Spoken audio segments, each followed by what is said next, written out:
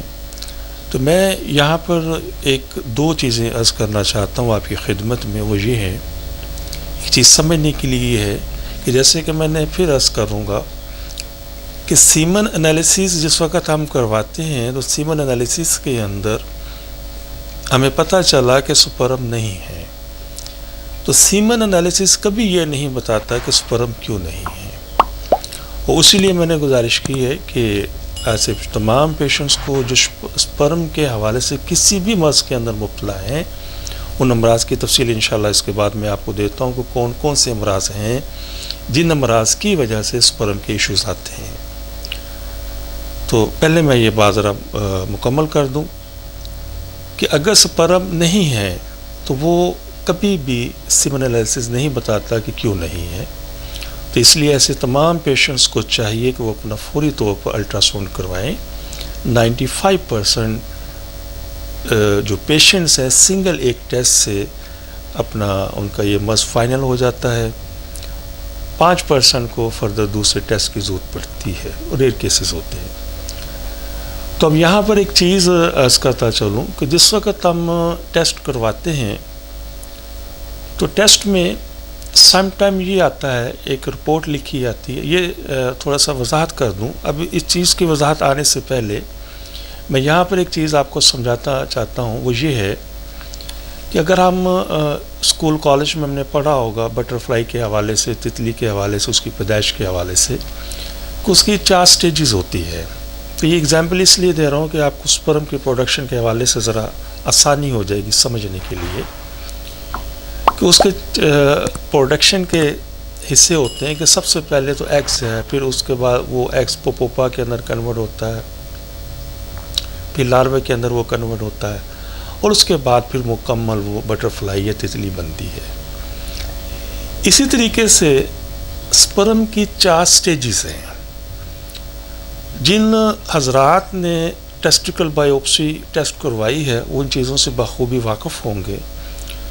کہ ڈاکٹرز رات some time لکھتے ہیں ان کی رپورٹس کے اندر افیو سپرمٹوزا. سپرمٹوزا مین